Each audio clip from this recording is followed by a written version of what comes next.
สวัสดีบรรดาท่านครูอาจารย์วันนี้ข้าพเจ้า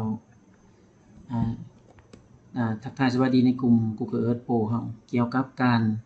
ปักหมุดสถานที่เนาะวันนี้ข้าพเจ้าสิมาแนะนำการติดตั้งโปรแกรม GPS Map เนาะขั้นตอนต่อไปนี้ครับเข้าไปที่ให้พวกท่านเลื่อนหา Play Store กดที่ Play Store จากนั้นให้กดที่ Search เรียบร้อยให้พิมพ์ใส่ว่า GPS Map Camera หลังจากได้ GPS Map Camera แล้วเนาะจะมีรูปสีเหลืองๆดังที่เราเห็นนำกันนี้เนาะให้กดที่ Install เนาะรอท่าเนาะมันอาจจะใช้เวลาถ้าอินเทอร์เน็ตมันก็จะช้านิดนึงเนาะบรรดาครูอาจารย์เฮาหลังจากติดตั้งแล้วเรียบร้อยแล้วเนาะให้เฮากด Open กด Open ปึ๊บขึ้นมา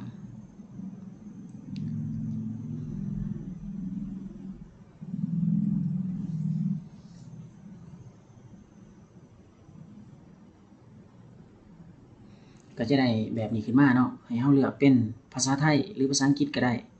ในบทเรียนนี้ข้าพเจ้าสิเลือกเป็นภาษาไทยเนาะจากนั้นกด Next เนาะให้บรรดาท่านกด Next เนาะหลังจากกด Next แล้วเฮาจะเห็นรูปนี้ขึ้นมาเนาะเมื่อเห็นรูปนี้แล้วให้กดที่ลูกศรเนาะปั๊บกดบาทนึงเนาะหลังจากกดแล้วเฮาเห็นว่ามันมีโฆษณารบกวนเฮานี่เนาะเฮาก็บ่สนใจให้เฮากดที่ลูกศรอีกบาทนึงแอปติดตั้งกล้อง GPS ได้รับนี่เนาะกดจังซี่เนาะจากนั้นแก้ไขสถานที่กดไปอีกอันนี้แม่นเพิ่นแนะนำขั้นตอนของเพิ่นมาฮอดขั้นตอนนี้เนาะให้เฮาอนุญาตการเข้าถึงสิทธิ์ก็คือว่าเข้าถึงกล้อง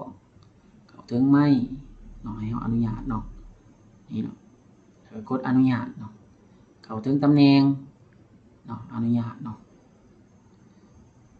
ให้ความว่าเข้าถึงตำแหน่งของเฮาเนาะนี่เนาะเข้าถึงตำแหน่งเปิดไปทีละอันอนุญาตไปทีละอันเนาะจากนั้นเข้าถึงรูปภาพเฮากดอนุญาตอีกบาทนึงหลังจากที่ได้แล้วเนาะให้เฮากดดันแล้วก็กดต่อไป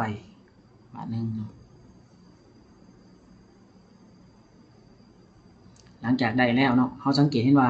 อันนี้แม่นเพิ่นโฆษณาเนาะเฮาก็บ่สนใจกดไปเฮาก็จะได้โปรแกรมนี้ขึ้นมาแล้วเฮากดอนุญาตอีกบาทนึงหลังจากอนุญาตเนาะ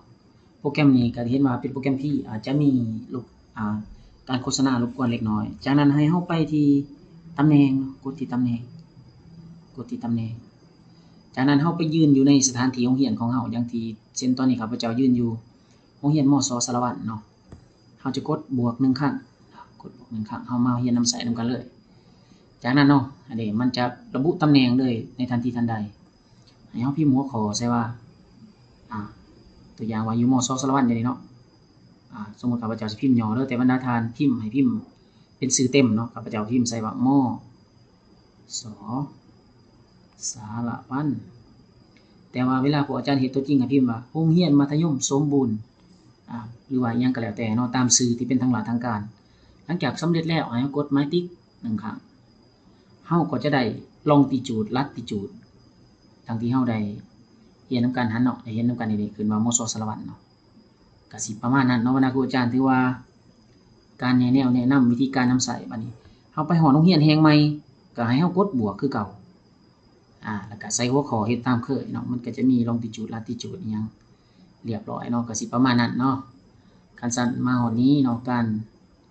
แนะนำหรือว่าการเกี่ยวกับการติดตั้งและการใช้งานก็สิมีส่ำนั้นเด้ออาจารย์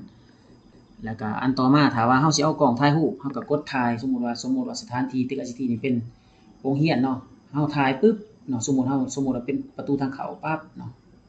เฮาก็จะได้ทั้งรูปแล้วก็ลองติจูดลัดติจูดไปนำเนาะซึ่งจะเอามาใส่ในขั้นตอนGPS Pro ในขั้นตอนถัดไปหั้น Google Earth Pro หั้นเนาะถือว่ามาฮอดนี้เนาะการแนะนำการนำเสนอการใช้งานโปรแกรม GPS Map หั้นเนาะถือว่าก็สิสิ้นสุดเพียงเท่านี้เนาะอันนี้แม่นรูปที่เฮาได้จากการถ่ายสมมุติว่าเป็นประตูโรงเรียนเนาะอาจารย์เนาะอาจารย์ก็จะเห็นเลยว่าลองติจูดลัดติจูดมันแม่นแนวใดเนาะถึงเฮาได้เว้ากันในตอนที่เฮาได้ประชุมนำกันโรงการหันเนาะขออนุญาตสิ้นสุดวิดีโอนี้เพียงเท่านี้เนาะหวังว่าคือสิเป็นประโยชน์แก่บรรดาท่าน